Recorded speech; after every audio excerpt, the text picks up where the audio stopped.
Hey guys, today I want to take a look at some of the very surprising new polls that came out of 5 very important states for the Democratic Party in terms of retaining their Senate majority. We have a new poll out of the state of Pennsylvania. This is the first independent poll released between John Fetterman and Mehmet Oz since they both won their party's nominations. We also have a new poll from South Carolina showing Sherry Beasley up 4 points over Ted Budd. And in the state of Georgia, Raphael Warnock is currently up 1 point in the latest poll against Herschel Walker. There's also polls showing Michael Bennet in a good position here, as well as other polls indicating that Tim Ryan may be leading against J.D. Vance. This poll from Grow Progress shows that he is up 3 points. And so today I want to take a look at the latest polls that have been released out of these very important key states. These states of Pennsylvania, Nevada, North Carolina, Georgia, and Ohio.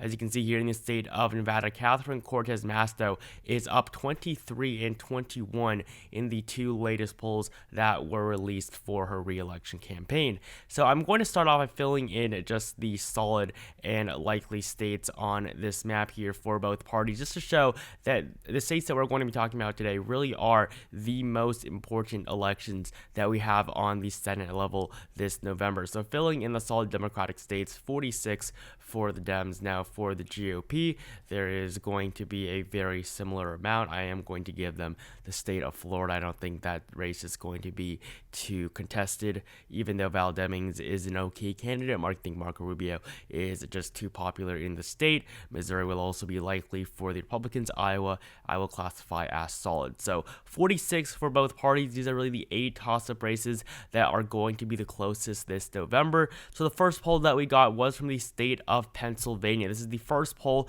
that we had between Mehmet Oz and John Fetterman. If you look at all of the polling that has been done, you'll see that there have only been 2. This one was all the way back in December, the Data for Progress poll. This was also democratically funded, I believe, by the Fetterman campaign. So this was right after Oz joined the race, but this is the only poll, this one from Suffolk, that shows John Fetterman ahead in a poll released since they both won their nominations late last month. So John Fetterman is at 46%, Mehmet Oz at 37%. I think that obviously the race is not going to be this close, but I do believe that John Fetterman is in a good position right now going into this race.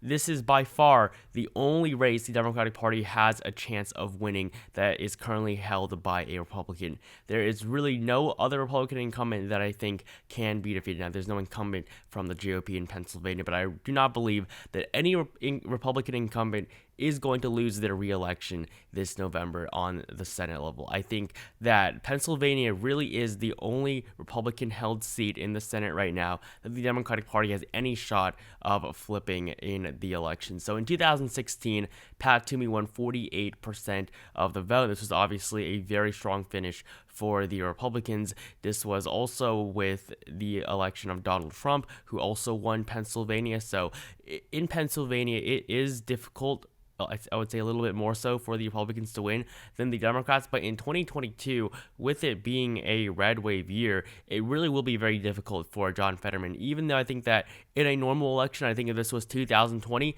John Fetterman would without a doubt defeat Mehmet Oz in the election. But with it being a year in which the Democratic Party is down by almost 3 points in the generic congressional ballot polling, and Joe Biden has an approval rating of, I believe, 39.9%, even under 40% now, it will be very difficult for the Democrats, I think, to actually end up on top in Pennsylvania, although I think both parties have a very, very good chance. The betting odds are basically even for both candidates, and if you look at the predictions here, they basically all show the rates as being tossed up, except Inside Elections has it as tilt for the GOP.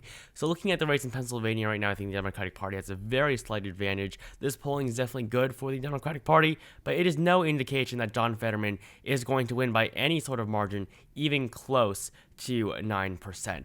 Now, the next state I want to look at is the state of Nevada. We got a very big poll from the state of Nevada just a couple of days ago in late May, showing Catherine Cortez Masto up 21 points against Adam Laxalt. Now, obviously, this is a huge outlier, but it has given Masto the lead here in terms of the polling average on 538. But if you look at all of the polls that have been released, you'll see that the polling has been pretty even. There have been 3 Republican funded polls, they all showed Luxalt ahead. But if you look at the other polls that have been released, you'll see the numbers are a lot more relatively even between the two candidates. Looking at this race here, Adam Luxalt and Catherine Cortez Masto just very recently won their party's nomination just a couple of days ago. As you can see, Adam Luxalt defeated Sam Brown. Sam Brown, of course, surged very late in the race. I think that if this race was held later, Brown would have a very good chance at winning this primary. But Adam Luxalt, who lost the governor's race in 2018 to Steve Sisolak,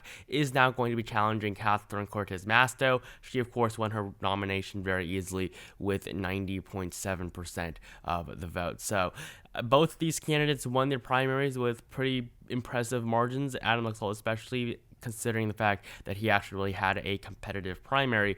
But if you look at the predictions for this race, all of these sources have it as being a toss. So this race really is going to be one of the closest ones. Now, obviously, the polling right now looks very good for Masto because of this new poll, but really this poll is a complete outlier.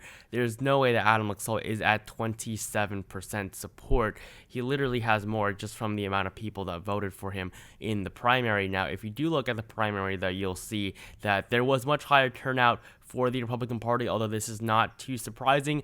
They had to choose both a Republican candidate for the Senate and the governorship, while on the Republican side, Catherine Cortez Masto and Steve Sisolak were both renominated with almost 90% of the vote each. I believe Steve Sisolak came a little bit short of 90%, but there really were no big races for the Democrats to vote on in Nevada, so that pretty much explains why their turnout was a little bit lower there. But obviously, higher turnout is a good sign. Your voters are more engaged, and they will probably come out for you again in November. So on the Republican side, I do think that Adam Luxalt is in a good position right now.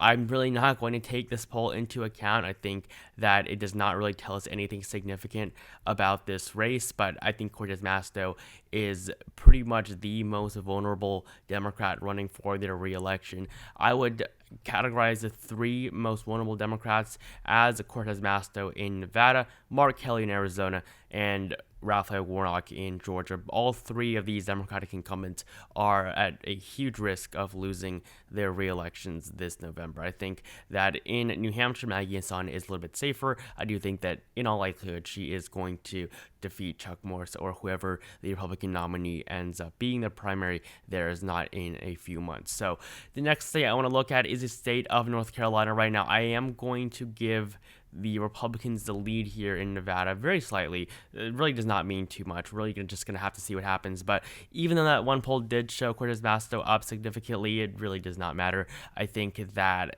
just the general trend of how things are going, especially with Nevada being a state that the Democrats are losing ground in just over the last decade, I do think that Nevada right now is a tilt for the Republicans.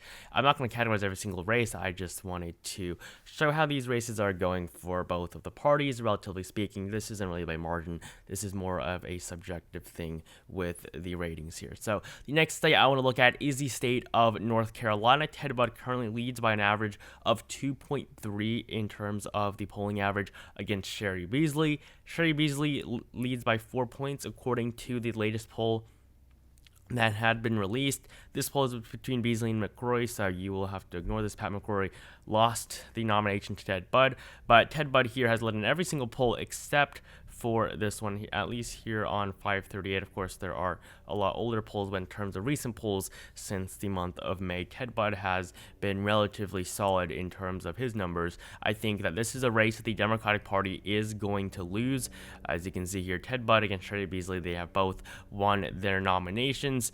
Basically, every single source has ranked this race as being lean towards the Republicans. And if you look at the polling average here, 538 has it at 2.3 in favor of Budd, 3.3 for Real Clear Politics. I do think that Ted Budd is going to win this race by a larger margin than that. I really think that this race is not going to be too close at all in the very end, even though polls may suggest that the race is closer than it actually is. If you do look at the race here in 2020, Tom Tillis defeated Cal Cunningham. So in 2020, the landscape really was a lot different. In 2020, Cal Cunningham was a very popular candidate for a very long time. He had a sexting scandal at the very end of his campaign, but Thom Tillis was running for his re-election, and he was one of the most vulnerable Republicans in 2020. In 2020, Democrats were way ahead in the generic congressional ballot. Biden was leading in so many states in the polls. He did end up winning 306 electoral votes. He flipped Arizona and Georgia. Georgia was a very surprising flip for Joe Biden. So 2020, the national landscape favored the Democratic Party significantly, and Cal Cunningham still lost. Now, if you look at the polls from that campaign, you will see that Cal Cunningham led by pretty big margins in basically every single poll that had been released. If you want to see the polling average at the very end, you'll see that Cal Cunningham led by an average of 2.6% on Real Clear Politics on 270 when it was 2.8%. I think that it was actually even higher on 538 if you do look at the numbers here. Cal Cunningham led in basically every single poll that was released. You might see one with Tillis up 1, or there were a few more outlier polls, but all the polls suggest Cunningham was going to win, and he ended up losing. So I'm not comparing the fact that just because Cunningham was leading in the polls, he ended up losing, that even if Sherry Beasley was leading, that she would end up losing. But it really does show that the Republican Party does seem to be underpolled in North Carolina. If you saw the polls comparing North Carolina and Georgia, every single poll basically suggests that if Joe Biden won Georgia, he was going to win North Carolina, but obviously he lost North Carolina by over 1%. So looking at the polls here between Ted Budd and Sherry Beasley, I think these numbers are favorable for the Republicans. So I'm going to categorize North Carolina currently as being lean for the Republicans. I think that the new poll really does not say too much. We'll have to see how other polls come out in the coming months, but I think that as of right now, Sherry Beasley is poised to lose this race in November. The next polls I want to look at are polls from the state of Georgia. We had a new poll here as well, showing Raphael Warnock up 1%. This other poll from late April, before Walker won his nomination, shows Warnock up 5 points, while the 5 previous polls, one of them was funded by a Republican super PAC, and they do show that the GOP is up in the state of Georgia. So in 2020, or in 2021, Raphael Warnock defeated Kelly Loeffler and won his first very short term. That is why he's up for re-election again, because this was a special election. So in 2022, Warnock is going to have to run again, and if he wants to win a full 6-year term until 2029, he's going to have to defeat Herschel Walker. I think Herschel Walker is a terrible candidate. I think that a lot of things he said, as well as a lot of things about his past, are just not good. I think that if this was 2020, Herschel Walker would be worse of a candidate than Kelly Loeffler. Both of them don't even live in Georgia. I believe Kelly Loeffler is from Illinois, somewhere up there. Herschel Walker lives in Texas and has for the past decade. So both of these candidates really are not good candidates that the Republicans have put up. Herschel Walker, I think, is somebody that is able to get a lot of votes and support because of his name recognition there. But if you were to speak subjectively, Herschel Walker is a pretty terrible candidate on all accounts. I don't think he would make a good senator, but it's not really my opinion that matters. He is right now leading in the polls from every single aggregate. 538 has Walker up only 0.6, Real Clear Politics only up 0.6 for Walker, but 538 has it at 1.9%. So looking at these numbers here, I mean, obviously Walker is in a good position, but the two latest polls do show that he is not really leading by too much, so we'll have to see what happens here. But if you look at the race in 2021, that special election where Warnock won 51% of the vote to Loeffler's 49%, you will see that the polls were pretty spot on for this race. If you look at the numbers here, Raphael Warnock led by an average of 2.1% on election day, and that is exactly what the results were. If you look at the numbers for Ossoff did underperform. He only won by around 1%, but this really does show you how accurate polls have been in Georgia. They did also show Joe Biden winning the presidential election, if you want to see those polls. So right now the average is Warnock plus 1.9 here on 538. But if you want to look at the presidential election results from 2020, you'll see that Biden was up by 1.2 in the polling and ended up with a result of plus 0.2 0.3. So the numbers in Georgia have been relatively accurate, and I think that the numbers right now, they are not favorable for Raphael Warnock going into the election this November. I think that if he campaigns right, he does have a chance of winning. I think that Raphael Warnock has a much better chance of winning than Catherine Cortez Masto, but the issue here is that Warnock won his race in some pretty special circumstances in 2021. His race basically gave the Democratic Party, his race along with Ossoff's, basically gave the Democratic Party control of the Senate. They were the final two races. Joe Biden won Georgia on the presidential level, and on the Senate level, many Democrats believed that they could pull off a win there too, winning both of the races, and that's what ended up happening, but that was because there was a wave of enthusiasm for the Democratic Party at that point in time, and that wave of enthusiasm just simply does not exist anymore. The Democratic base is not going to be as easily persuaded to turn out for Raphael Warnock as they were last time. Warnock, one of the major issues of his campaign was a $15 minimum wage, and of course, Kyrsten Sinema and Joe Manchin blocked that for the Democratic Party, but that doesn't change the fact that one of his core promises was not followed through on, and obviously I don't think anyone really expected that, but it does not help him in terms of winning his re-election this year. So I am going to categorize Georgia as being tilt for the Republicans. I think this is another very vulnerable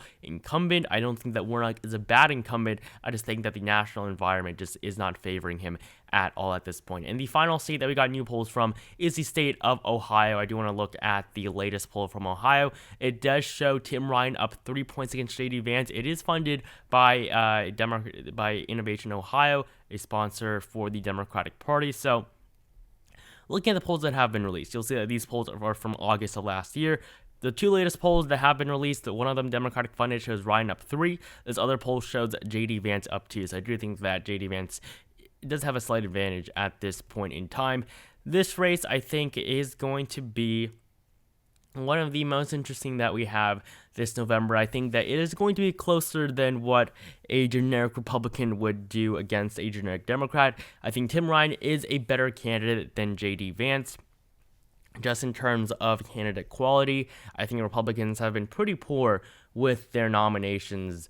I think Ted Budd was a good one in North Carolina, but I think that Emma Oz, as well as Herschel Walker, were pretty poor nominees in their races, but I do think that Adam Laxalt is a relatively strong one. So in the state of Ohio here, Tim Ryan leads by 3% in the latest poll again, but if you look at all the polls that have been released, I think that it really does not tell us too much about this race. Most of the predictions here have this race as either solid, likely, or lean for the Republican Party. I do disagree. I think that it will be more of a lean.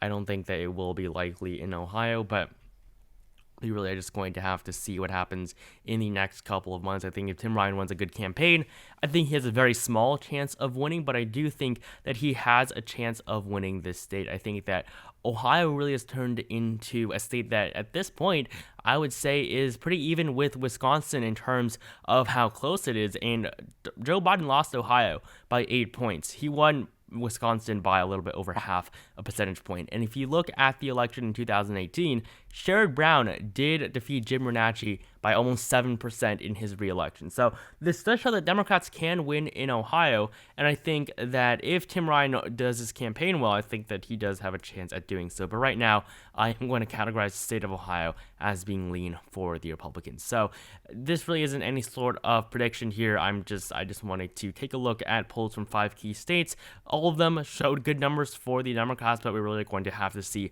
how these races develop in the coming months. So thank you guys so much for watching this video. Make sure to like it down below if you enjoyed it. Comment down below how you feel about these races, who you think is going to end up on top in Pennsylvania, North Carolina, Georgia, Nevada, and Ohio. Make sure to join my Discord server if you have not. Link at the very top of the description below. Subscribe if you have not, and I'll see you guys in the next video.